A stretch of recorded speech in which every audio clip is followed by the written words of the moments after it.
We've been at it again in one of our favourite ships, the British legendary destroyer, the Daring, and it's not a high damage game this, but as you can see, it is a Kraken game, but there's a reason for it not being a high damage game. Before we start, what I'll say is if it's your first time past the channel, please do consider subscribing to the channel, click the notification bell because I do put new content on a few times a week. We do live streams a couple of times a week, and you can now donate through to the channel because on the bottom corner of the video is a little dollar symbol, and if you enjoy the video you can donate to the channel, and every little is more than welcome. And as we've hit 900 subscribers, we're right into that 1000. You can set up a membership for as little as 99p a month. Now that is recurring, but all it does is it drops 99p from your pocket into my pocket, and that helps me to keep this channel going because it does take time to play the games. It takes a lot of time to edit all the videos and do the talk throughs, and yeah, just think of it as you're paying me a little bit of money for your continued entertainment. And everything that is donated is split 50-50 with my little boy Charlie, whose idea it was to start putting this stuff on YouTube and then challenge me to get to 1000 subscribers. So if you enjoy playing World of Warships Legends, and if you've got friends who play World of Warship Legends, then please do ask them to come along to the channel and consider hitting that subscribe button too, because it will make Charlie bounce off the walls to see when we do eventually hit 1000. Now this game, there are 3 destroyers, there's some radar cruisers out there, and there's some very nasty battleships, i.e. the Schlieffen. Now the Schlieffen you don't really want to get close to in a destroyer.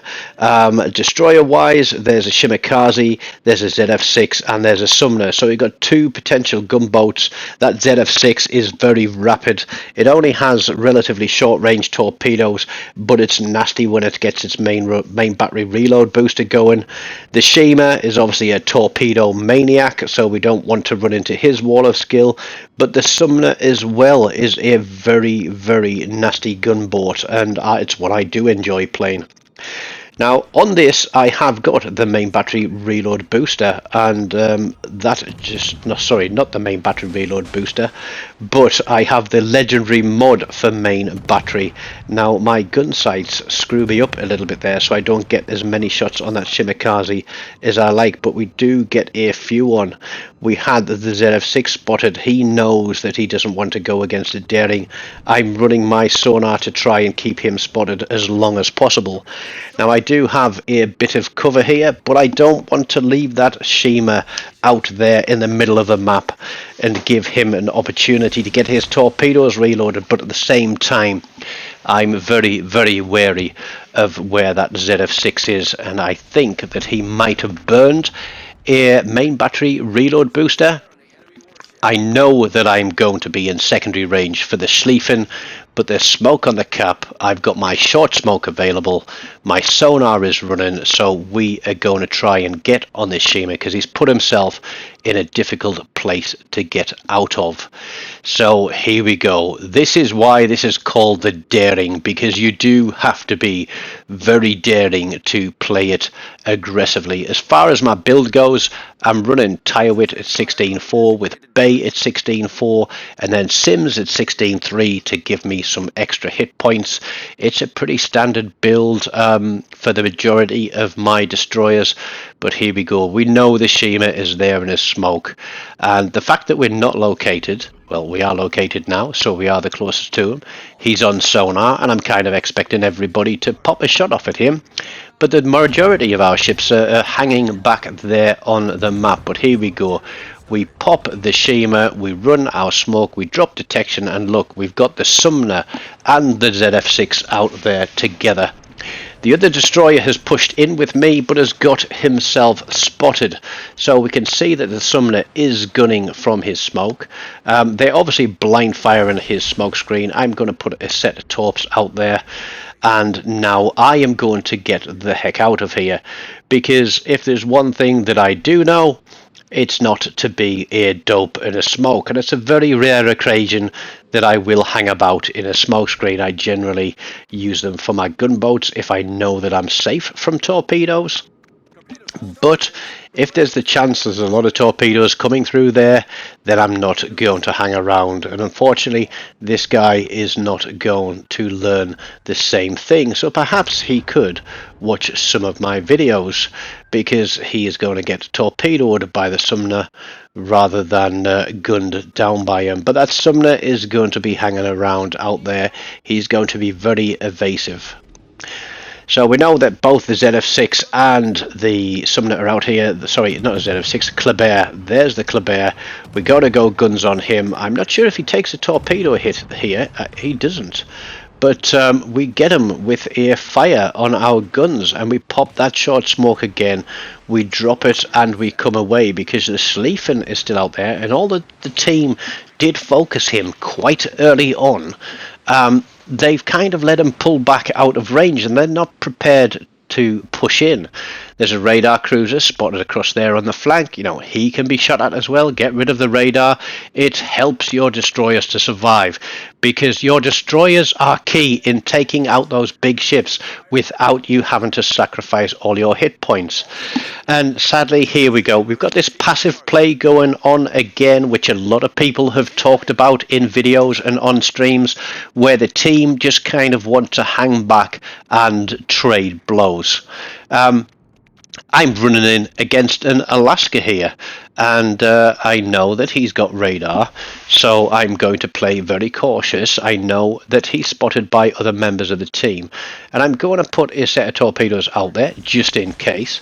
But with the smoke coming available, we're going to hold a set of torpedoes, we're going to pop that smoke there, and now we're going to rail on him with some guns.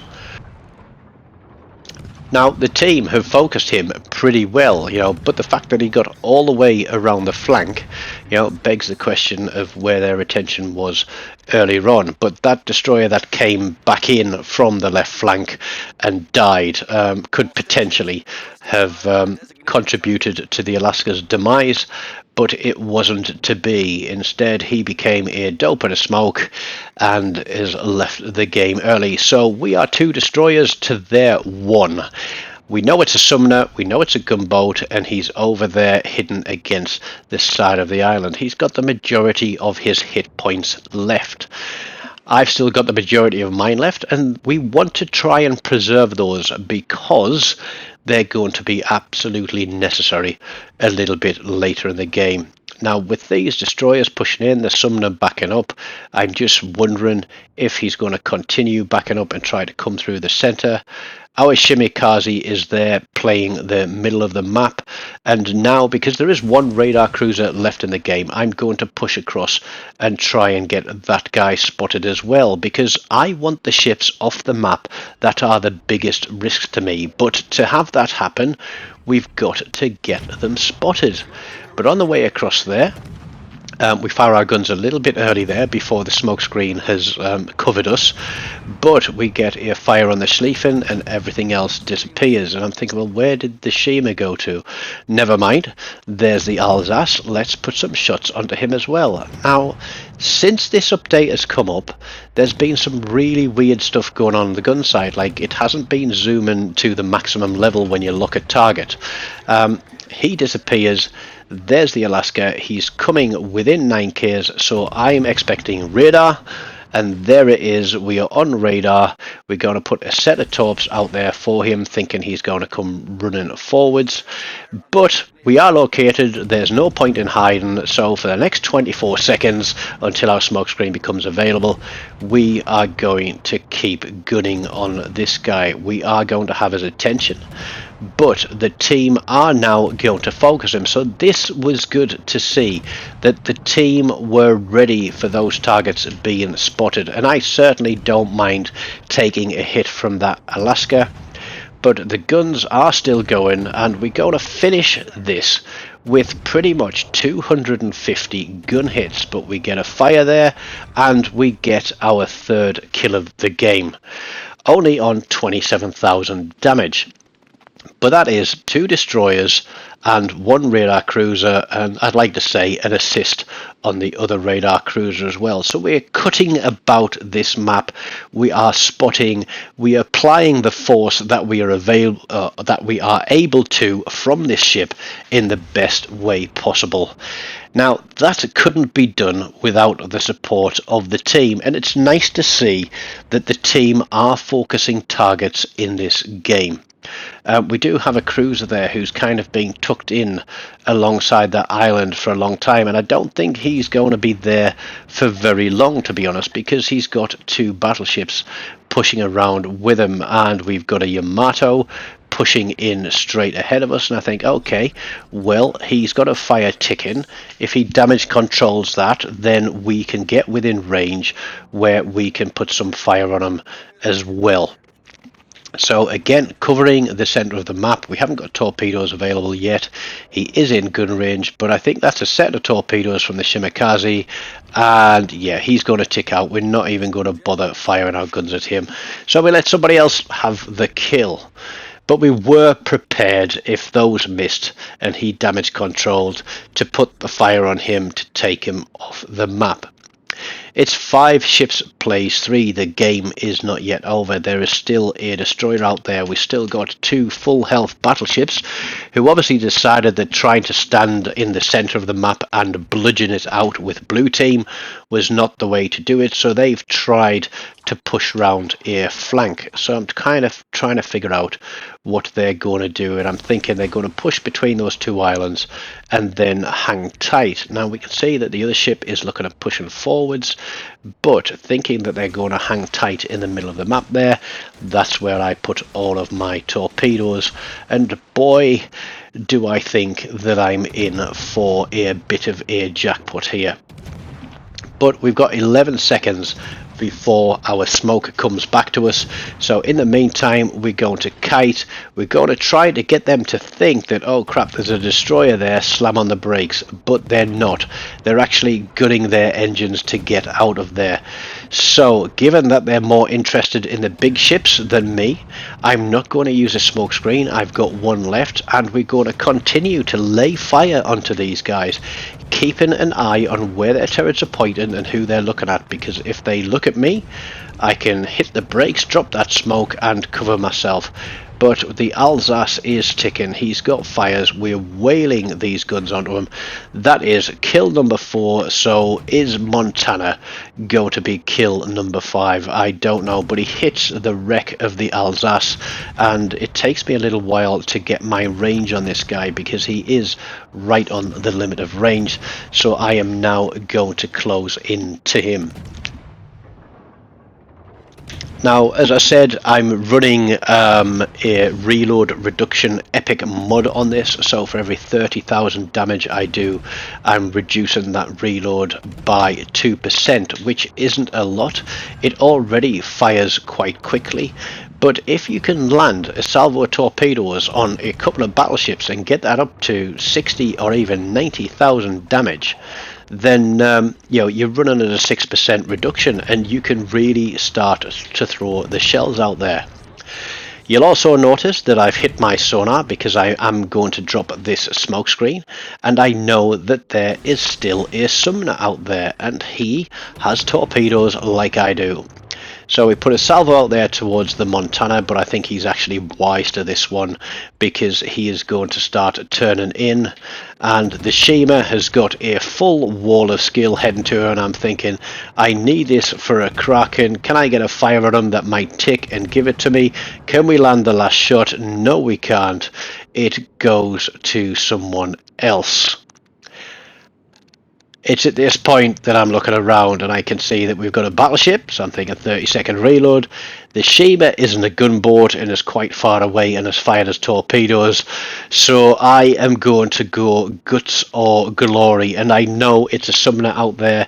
I know that he knows where I am. I know that he is a gunboat and as effective a gunboat as I am, but there we go. We get him spotted, we get the drop, and we are straight on to guns for this guy.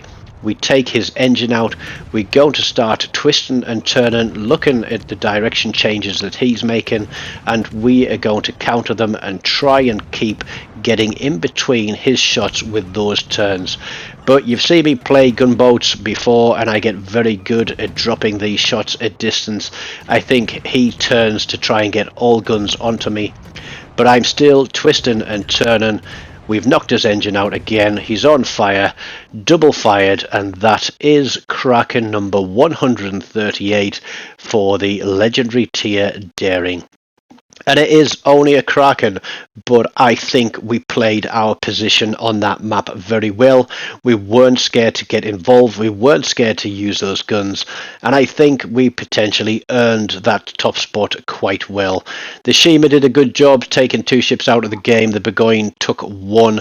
8 ships between the top 3 players, with 3 of us breaking 2k and the other one, the number 4, very close to breaking 2k as well, which is quite a decent game. I think the majority of the team played very well there, but the Sumner unfortunately went out in a cheap way. So stick around, smash the like button, leave me a comment, tell me if you enjoyed that one, and don't forget to subscribe and click one of these links and hang around and watch another video. Take care and goodbye.